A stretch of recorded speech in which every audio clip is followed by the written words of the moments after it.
महिला ने अपने शरीर से 2 पाउंड खून निकाला और उसे फर्श पर फैला दिया।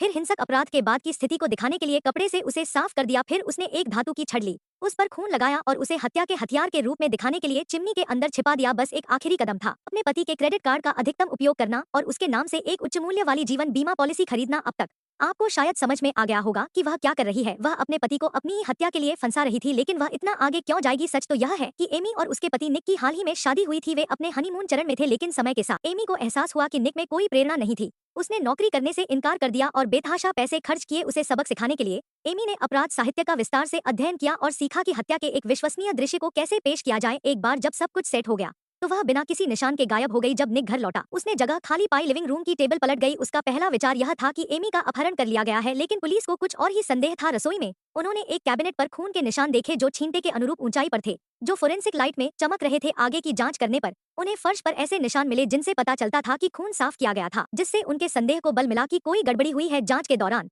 उन्हें पता चला कि एमी एक प्रसिद्ध लेखिका थी। जब उन्होंने निक से उसके दोस्तों के बारे में पूछा तो उसने जवाब दिया कि उसका कोई दोस्त नहीं है, जो पुलिस को असामान्य लगा। उन्होंने निक को यह भी बताया कि उन्हें संदिग्ध खून के सबूत मिले हैं और पूछा कि क्या वह एमी का रक्त समूह जानता है। निक ने हिचकिचाते हुए कहा कि वह नहीं जानता। उस जवाब ने पुलिस को और भी संदिग्ध बना दिया और उन्होंने घर की एक और गहन तलाशी ली। इस बार उन्हें एक और भी चौंकाने वाला सुराग मिला, एमी द्वारा लिखी गई एक आधी जली हुई डायरी। इसमें न केवल उनके रोमांस के मधुर क्षणों का विवरण था, बल्कि शादी के बाद उनके रिश्ते में बढ़ती दरारों का भी विवरण था। एमी ने यहाँ तक लिखा कि उसे कभी कभी ऐसा लगता था कि निक उसे मारना चाहता था। इस निंदनीय सबूत ने शक को सीधे निक पर धकेल दिया, लेकिन किसी को नहीं पता था कि कहीं और एमी ने अपने लंबे बाल कटवा लिए थे, उन्हें भूरे रंग में रंगा था, फ्रम्पी कपड़े पहने थे और खुद को पूरी तरह से नया रूप दिया था।